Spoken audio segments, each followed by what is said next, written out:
Welcome to maryisthenewEvangelization.com. My name is Tom. Today we're going to talk about if your child is gay or thinks he's gay, and how to deal with that from a perspective of common sense. Okay, so this will be the common sense talk. If your teenage child thinks he or her is gay, okay, and you're trying to be a responsible parent, how do you deal with this? How do you handle the situation? Well, very simply, the same rules apply for gay kids or straight kids. Okay, same rules apply. Sex before marriage is a sin.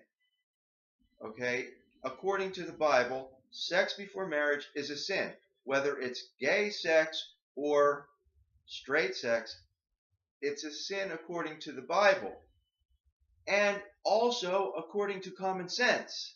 The reality is, when you get involved sexually with someone, that is a huge event in one's life, especially an adolescent. Okay, so this is something that in heterosexual relations, there's a potential for pregnancy and a child, and potential for an abortion. It's just not necessary to put all that at risk. Okay, for homosexual sexual activity, I mean, the threat there is not pregnancy, obviously, because homosexuals can't reproduce. The problem there is disease potentially spreading disease. But more than anything, it is the emotional energy and the emotional involvement that it takes, at that age, and then especially in a homosexual relationship. You think our society is totally accepting homosexuality. That's the impression that you get from the news, but the reality is many people do not accept homosexuality. Okay, all you needed to do was listen to the Duck Hunter last year. The Duck Hunter represents a lot of people.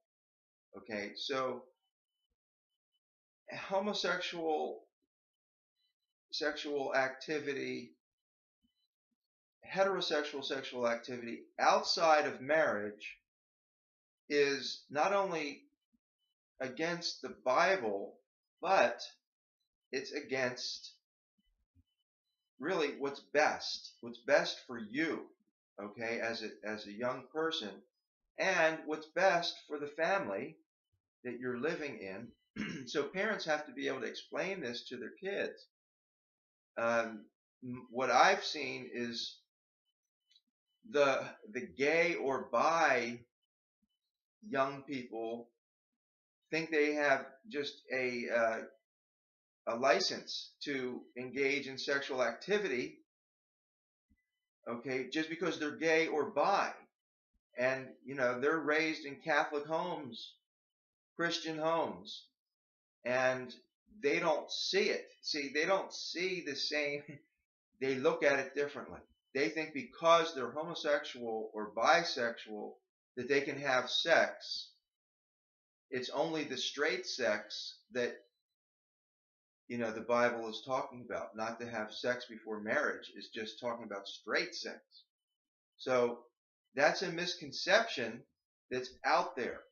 So if you're the parents of a child who thinks they're gay or bisexual, that is not a reason to suspend your beliefs or your rules that you expect in your home.